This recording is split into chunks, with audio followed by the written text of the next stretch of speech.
Mesdames et messieurs, bonjour, je suis Yvette Ballé. Bienvenue à notre chaîne Diaspora TV Suisse. Voici les titres du journal. Les nouvelles lois et normes sociales sont rentrées en vigueur depuis le 1er janvier 2019. Une conférence contre le mariage des enfants a été organisée par le secrétaire d'État aux migrations à Berne. La soirée du glamour, Nisrine Bachar du Maroc est la nouvelle Miss Afrique Suisse 2019.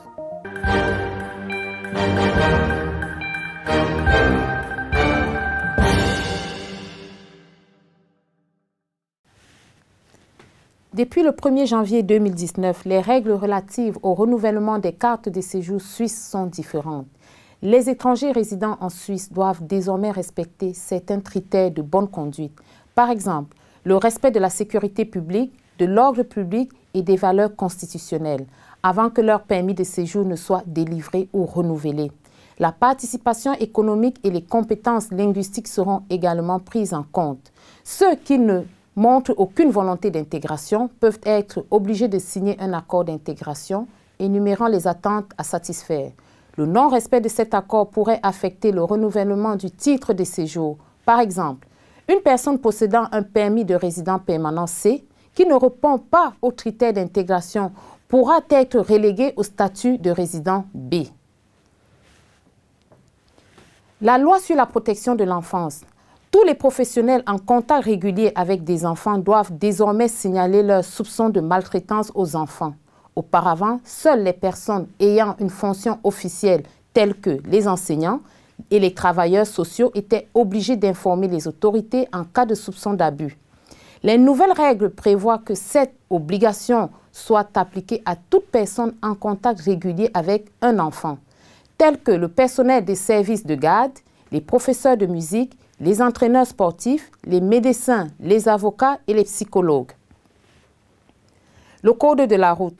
En Suisse, les conducteurs âgés ont désormais 5 années supplémentaires de conduite avant de se soumettre à des examens médicaux obligatoires. Ils devront passer un examen médical tous les 2 ans à partir de 75 ans au lieu de 70 ans. Droit de la reproduction.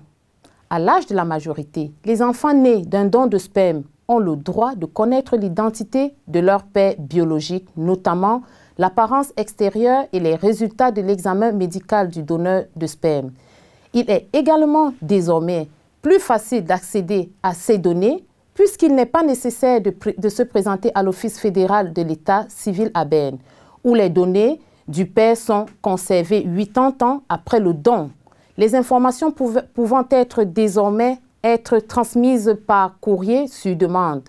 Notons que le don de sperme anonyme est illégal en Suisse depuis 2001.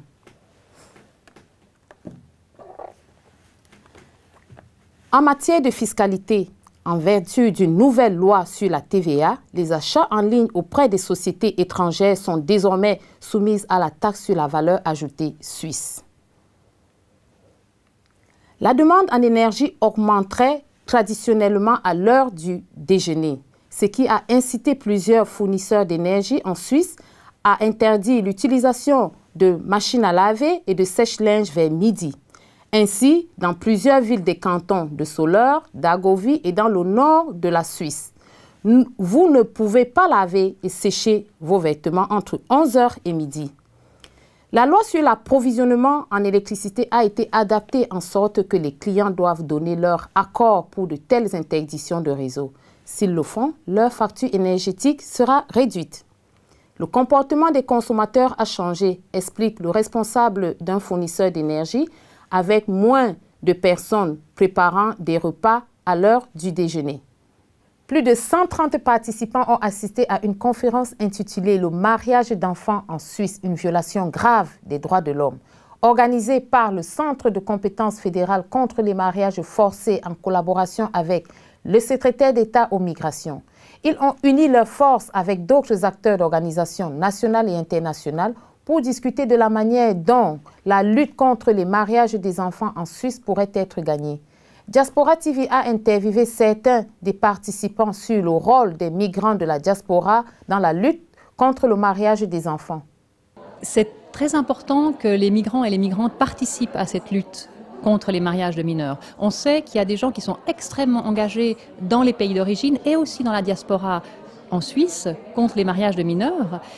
Et vraiment, il s'agit de lancer la discussion dès que possible, de sensibiliser, de débattre ces sujets, soit dans des discussions informelles ou lors de soirées formelles qu'on peut organiser, par exemple, dans les associations de migrants.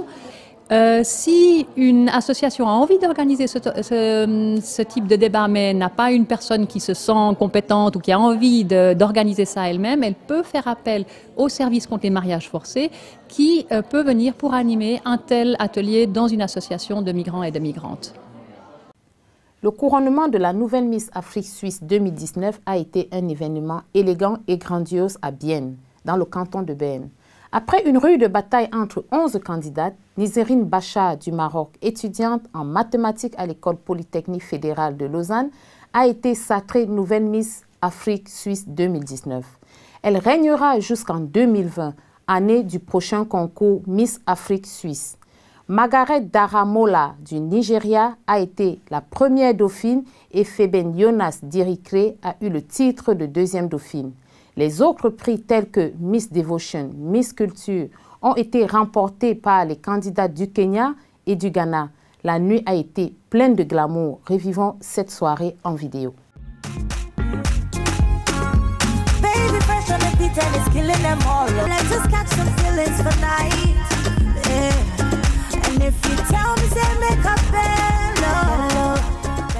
Nisrine!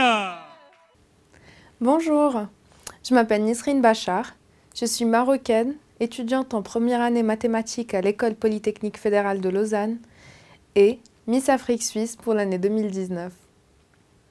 Au nom de toutes les candidates, je souhaiterais remercier toutes les personnes qui étaient venues nous soutenir et soutenir notre voix et notre combat contre le VIH et le sida, la stigmatisation, la discrimination et soutenir notre combat contre l'excision.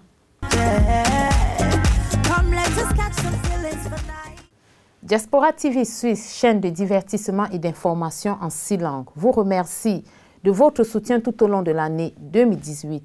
Nous avons reçu plus de 4 millions de visionnages sur Facebook et YouTube, plus de 13 000 mentions j'aime et 2300 commentaires. C'était Yvette Bali. Au revoir.